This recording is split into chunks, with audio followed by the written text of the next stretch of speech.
minor 4 chord. And C minor is the same as the C bar chord. A C bar chord is a bar from your A to D, your A to high E string, across the 3rd fret, and then kind of this micro bar on the 5th fret from your D to B string. Yeah. And then C minor is you're just dropping you're moving your B 5th fret to the 4th fret. And it's kind of that same bar but with an A minor shape in front of it. So you got 4th fret of your B string and then 5th fret of your D and G strings.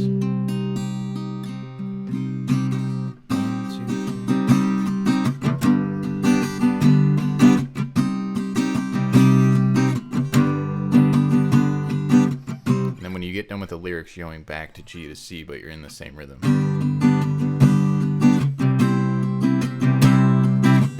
And that's kind of where he's doing like the more instrumentally, there's like some vocal lines, but it's mostly instrumental. Kind of things are getting very loud and grandiose, and it doesn't even look like he ends on the chorus. He just ends on a G chord coming out of that bridge. So yeah, that's kind of a revision of that, and I'm putting together a tab and sheet music that will help you suss this out. It's not like perfect to what he actually did, but it is like just an outline of what's going on in the song. And I apologize for that. It was a little slapdash because I listened to the song and I was like, okay, this is how it goes. And then I looked at actually the wild reed chord chart, and I didn't even consider that there might be a time change. I just wasn't listening hard enough. So I'm going to throw this in the original video where I covered the bridge originally, and I'll re-upload it and things like that. But yeah, just focus on the time change, look at the tab and things. But because the first part,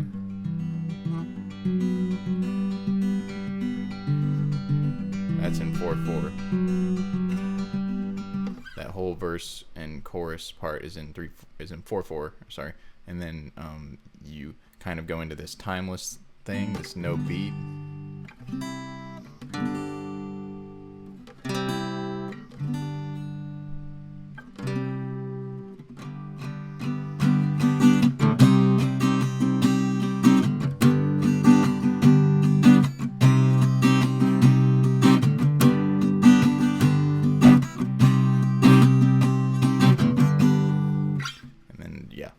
Listen to the song, that'll definitely help. I'm kind of just laying out the chords and the notes that you need to actually play.